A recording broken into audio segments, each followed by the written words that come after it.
Narito na ang PTV Balita ngayon. Tuloy-tuloy ang paghahatid ng tulong ng Department of Social Welfare and Development o DSWD sa mga nasunugan sa Isla Putimbato sa Tondo, Maynila. Agad nagtungo ang mga tauhan ng DSWD sa Delpan Evacuation Center para magbigay ng libo-libong family food packs. Layo nito na masiguro na may papaabot ang tulong at ayuda sa mga nawala ng tirahan.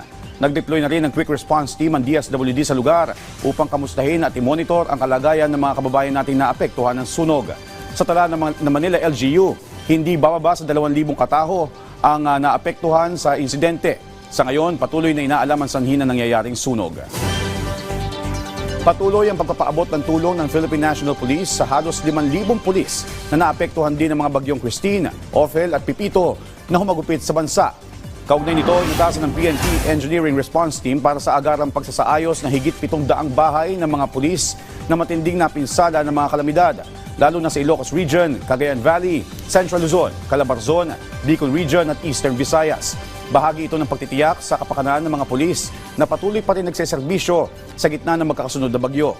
Sa direktiba ni PNP Chief Police General Romel Marbil, isa ito sa mga programa na bibigyan prioridad bilang pagkilala sa sakripisyo ng mga naapektuhang pulis noong bagyo. At yan ang mga balita sa oras na ito. Para sa iba pang updates, follow at ilike kami sa aming social media platform sa @PTVPH. Ako si Joshua Garcia para sa Pambansang TV sa Bagong Pilipinas.